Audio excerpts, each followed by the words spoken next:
അപ്പോൾ എല്ലാവർക്കും ദേവി കൃപ ഗൈഡൻസ് ചാനലിലേക്ക് സ്വാഗതം.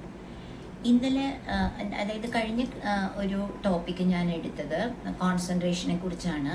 അപ്പോൾ എൻ്റെ ഒരു പാരൻറ്റ്, അതായത് ഒരു സ്റ്റുഡൻറ്റിൻ്റെ പാരൻറ്റ് വിളിച്ചിട്ട് പറഞ്ഞു, ടീച്ചറെ ഞങ്ങൾക്ക് പറഞ്ഞു തരണം, പക്ഷെ അതിലും കുറച്ചും കൂടി ഞങ്ങൾക്ക് പറയാനുള്ള ഒരു കാര്യം, അതായത് നീറ്റ് ജി പോലുള്ള എൻട്രൻസ് എക്സാം ഉണ്ടല്ലോ, അവർക്ക് കോച്ചിങ് എടുക്കുന്ന പല സ്റ്റുഡൻസിനും ഒരു വലിയ ചാലഞ്ച് ഉണ്ട്. അതായത് അവർക്ക് സ്കൂൾ പഠനവും എൻട്രൻസ് പ്രിപ്പറേഷനും ഒരുപോലെ മാനേജ് ചെയ്യാൻ പറ്റുന്നില്ല. അപ്പോൾ ഇത് പലപ്പോഴും അവർക്ക് ഭയങ്കര പ്രഷർ ഉണ്ടാക്കുന്നുണ്ട്.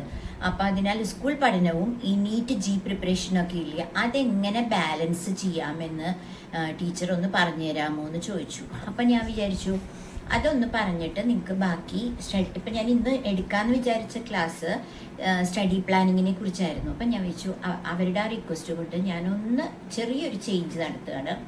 കാരണം ഇപ്പോൾ കുട്ടികൾ എൻട്രൻസ് എക്സാമിനൊക്കെ പോകുന്നുണ്ട്, എൻട്രൻസ് എക്സാം എഴുതുന്നുണ്ട്. അതിൻ്റെ കൂടെ ഇപ്പം മെയിൽ പ്ലസ് വണ്ണിൽ പഠിക്കുന്ന കുട്ടികളാണെങ്കിൽ പ്ലസ് ടുവിൻ്റെ ക്ലാസ് തുടങ്ങി മെയ് മാസം ആകുമ്പോഴേക്കും. അപ്പോൾ ഇപ്പോഴും എക്സാം കഴിഞ്ഞാൽ തുടങ്ങും. അപ്പോൾ അതുകൊണ്ട് അത് രണ്ടും ബാലൻസ് ചെയ്ത് പോകണമെങ്കിൽ എൻ്റെ ഈ ഒരു കുറച്ച് ചെറിയ ചെറിയ ടിപ്സ് ഉപകാരപ്രദമാവും.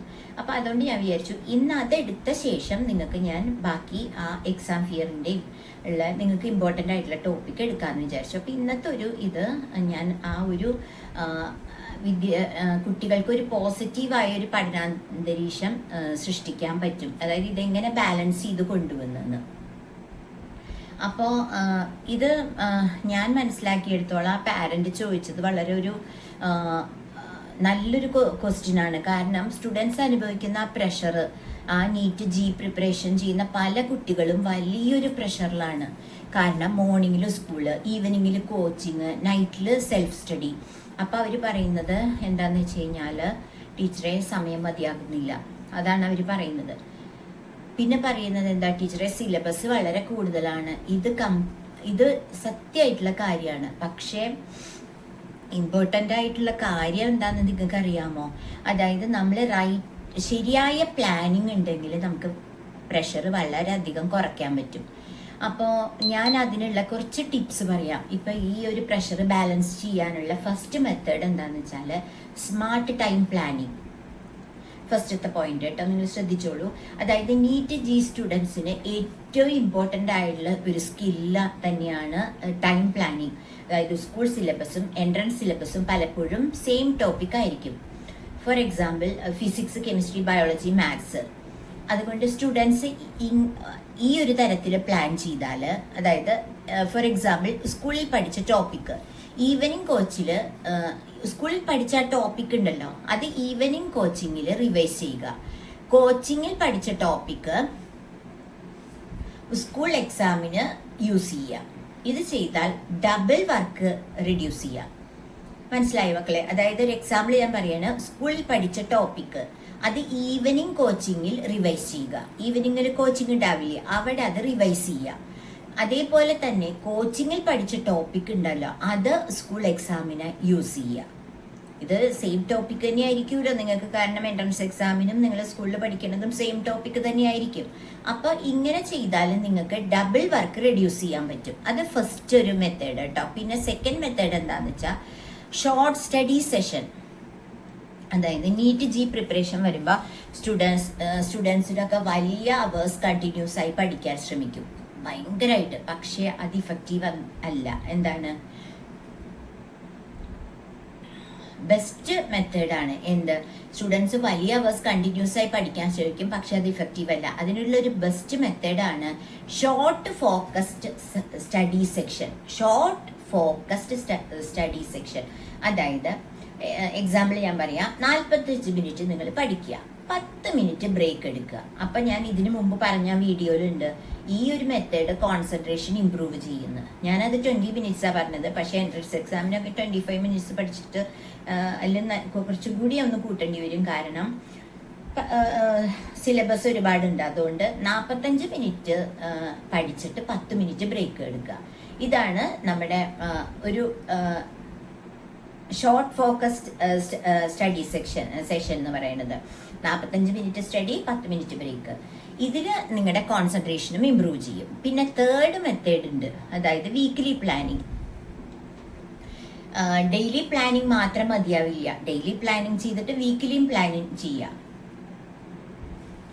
പിന്നെ അത് വളരെ ഇമ്പോർട്ടൻ്റ് ആണ്. പിന്നെ നമ്മുടെ സൺഡേയിൽ 30 മിനിറ്റ്സ് എടുത്ത് നെക്സ്റ്റ് വീക്ക് സ്റ്റഡി പ്ലാൻ തയ്യാറാക്കുക. അപ്പോൾ സൺഡേയിൽ ഒരു 30 മിനിറ്റ്സ് എടുക്കുക, അത് പ്രിപ്പയർ ചെയ്യുക. അടുത്ത ആഴ്ച ഞാൻ എന്താ പഠിക്കേണ്ടതെന്ന് ഉള്ള ഒരു സ്റ്റഡി പ്ലാൻ തയ്യാറാക്കുക. എക്സാമ്പിൾ, മൺഡേ ഫിസിക്സ് കോച്ചിങ്ങിന് റിവിഷൻ ചെയ്യാനുണ്ട്, ട്യൂസ്ഡേ കെമിസ്ട്രി പ്രോബ്ലം ചെയ്യുക, വെനസ്ഡേ ബയോളജി ഡയഗ്രാം. ഇത് നമ്മുടെ മൈൻഡിൽ ഒരു ക്ലാരിറ്റി നൽകും. ഫിസിക്സ് കോച്ചിങ് റിവിഷൻ എനിക്ക് മൺഡേ ചെയ്യാം, ട്യൂസ്ഡേ കെമിസ്ട്രി പ്രോബ്ലംസ് ചെയ്യാം, വെനസ്ഡേ ബയോളജി ഡയഗ്രാംസ്. അപ്പം ഇതൊക്കെ നമ്മുടെ മൈൻഡിൽ ഒരു ക്ലാരിറ്റി നൽകും. ഇന്ന ദിവസം ഇന്നത് എന്ന് പറഞ്ഞ് പ്ലാൻ ചെയ്താൽ, ഞാനിപ്പോൾ ഇത് പ്ലാൻ ചെയ്യണമെന്നല്ല പറഞ്ഞത്, അതായത് ഇതുപോലെ ഒരു നെക്സ്റ്റ് വീക്കിലേക്ക് ഒരു സ്റ്റഡി പ്ലാൻ തയ്യാറാക്കുക. അതിനൊരു 30 മിനിറ്റ്സ് മതി. അതിൻ്റെ കൂടെ അതേപോലെ തന്നെ ഞാൻ പാരൻസിനും കൂടി പറയാണ്, പാരൻസ് ചെയ്യേണ്ട ഇമ്പോർട്ടൻ്റ് ആയിട്ടുള്ള കാര്യം എന്താണെന്ന് വെച്ചാൽ,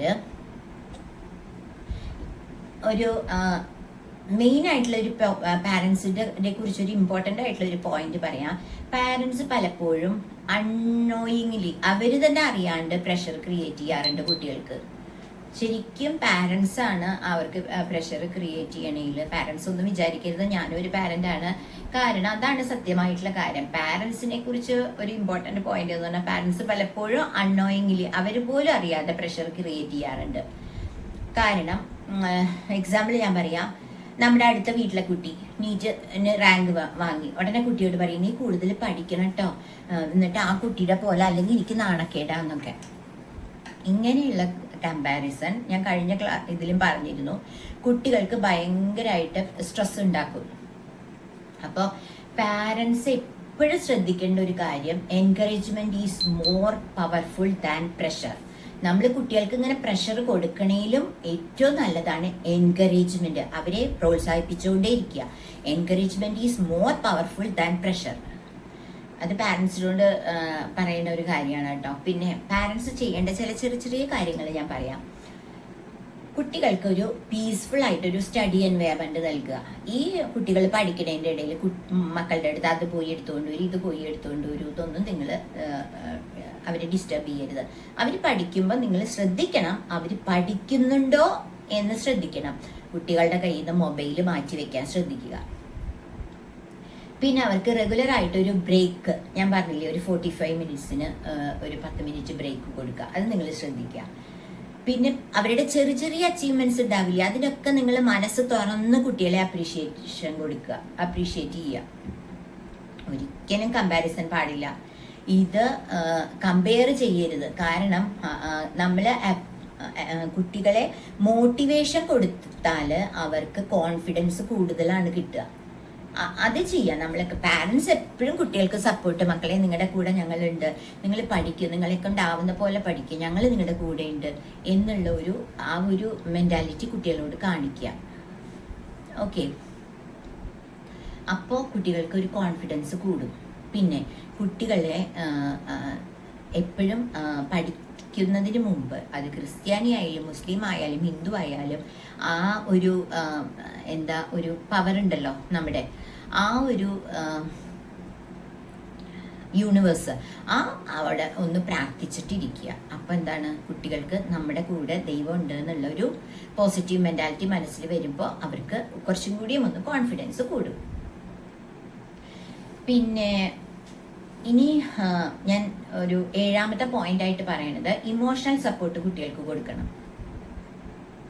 അതായത് നീറ്റും ജിയും പ്രിപ്പറേഷൻ അക്കാഡമിക് ചാലഞ്ച് അല്ല, ഇമോഷണൽ ചാലഞ്ച് കൂടിയാണ്. കാരണം സ്റ്റുഡൻസ് ചിലപ്പോൾ stress, fear, self doubt experience ചെയ്യാം. അപ്പോൾ പാരൻസ് എന്താ പറയേണ്ടതെന്ന് അറിയോ? മക്കളെ, we are proud of your effort. ഈ ഒരു സെന്റൻസ് പോലും, നിങ്ങളുടെ ആ ചെറിയൊരു ആ ഒരു സെന്റൻസ് പോലും കുട്ടികൾക്ക് വലിയ മോട്ടിവേഷൻ നൽകും. അതുപോലെ തന്നെ കുട്ടികളുടെ അടുത്തൊരു കാര്യം പറയാം, നീറ്റും ജിയും ഒക്കെ ഇമ്പോർട്ടൻ്റ് എക്സാം തന്നെയാണ്, പക്ഷേ നിങ്ങളുടെ ഹെൽത്തും ഹാപ്പിനെസ്സും ഈക്വലി ഇമ്പോർട്ടൻ്റ് ആണ്. ഈ എക്സാം ഉണ്ട്, അത് ശരിയാണ്, അത് വലിയൊരു കാര്യം തന്നെയാണ്. പക്ഷേ നിങ്ങളുടെ ഹെൽത്തും അതുപോലെ തന്നെ നിങ്ങളുടെ സന്തോഷവും ഈക്വലി ഇമ്പോർട്ടൻ്റ് ആണ്. അതുകൊണ്ട് നിങ്ങൾ ചെയ്യേണ്ട കാര്യം proper sleep, healthy food, short break എടുക്കുക. ഇവ അതുപോലെ തന്നെ എക്സസൈസ് മസ്റ്റാണ്. ഇവ ഇഗ്നോർ ഒരു കാര്യം കൊണ്ടും ചെയ്യരുത് കേട്ടോ. Proper sleep, healthy food, exercise, short break. ഞാൻ പറയില്ലേ, കുറച്ച് പഠിച്ചു കഴിഞ്ഞാൽ ബ്രേക്ക് എടുക്കുക, അല്ലെങ്കിൽ നിങ്ങൾക്ക് വല്ലാത്തൊരു സ്ട്രെസ്സായിരിക്കും. അപ്പം ആ സമയത്ത് പിന്നെ ഡ്രിങ്ക് പ്ലെന്റി ഓഫ് വാട്ടർ, നല്ലോണം വെള്ളം കുടിക്കുക കേട്ടോ. അപ്പം ഈ നീറ്റ് ചെയ്യുന്നൊക്കെ പറയുന്ന കുട്ടികൾക്ക് എക്സാം എഴുതുന്ന കുട്ടികൾക്ക് പ്രഷർ ഉണ്ടാവും എന്നൊക്കെ പറയണത് നോർമൽ സാധാരണ കാര്യം തന്നെയാണ്. അതിന് പക്ഷേ കറക്റ്റായിട്ടുള്ളൊരു പ്ലാനിങ് ഉണ്ടെങ്കിൽ നിങ്ങൾക്ക് സ്കൂൾ സ്റ്റഡിയും എൻട്രൻസ് പ്രിപ്പറേഷനും ഒരുപോലെ ബാലൻസ് ചെയ്ത് കൊണ്ടുപോകാൻ കഴിയും. അത് മാത്രമല്ല, നമ്മുടെ പാരൻസിന്റെ സപ്പോർട്ടും കൂടി ഉണ്ടെങ്കിൽ സ്റ്റുഡൻസ് കൂടുതൽ കോൺഫിഡൻ്റ് ആവുന്നു. അപ്പോൾ parents remember one thing, pressure അല്ല മോട്ടിവേഷൻ ആണ് സക്സസ് ഉണ്ടാക്കുന്നത്. അപ്പോൾ നിങ്ങൾക്ക് ഈ ഞാൻ പറഞ്ഞത് മനസ്സിലായി കാണുന്നത് പാരൻസിനും കുട്ടികൾക്കും ഉള്ള ഒരു വീഡിയോ ആണ് കേട്ടോ. അപ്പോൾ ഈ വീഡിയോ നിങ്ങൾക്ക് ഹെൽപ്ഫുൾ ആയി എന്ന് തോന്നിയാൽ നിങ്ങൾ ലൈക്ക് ചെയ്യാനും ഷെയർ ചെയ്യാനും മറക്കല്ലേ. അതുപോലെ തന്നെ ഇതുപോലെയുള്ള കുറേ ഇമ്പോർട്ടൻ്റ് ആയിട്ടുള്ള നിങ്ങൾക്ക് ഇമ്പോർട്ടൻ്റ് ആയിട്ട് കുറച്ച് ടിപ്സും കാര്യങ്ങളും ഒക്കെ പറയണ അടുത്ത വീഡിയോ ആയിട്ട് വരുന്നവരെ എല്ലാവർക്കും നന്ദി, നമസ്കാരം.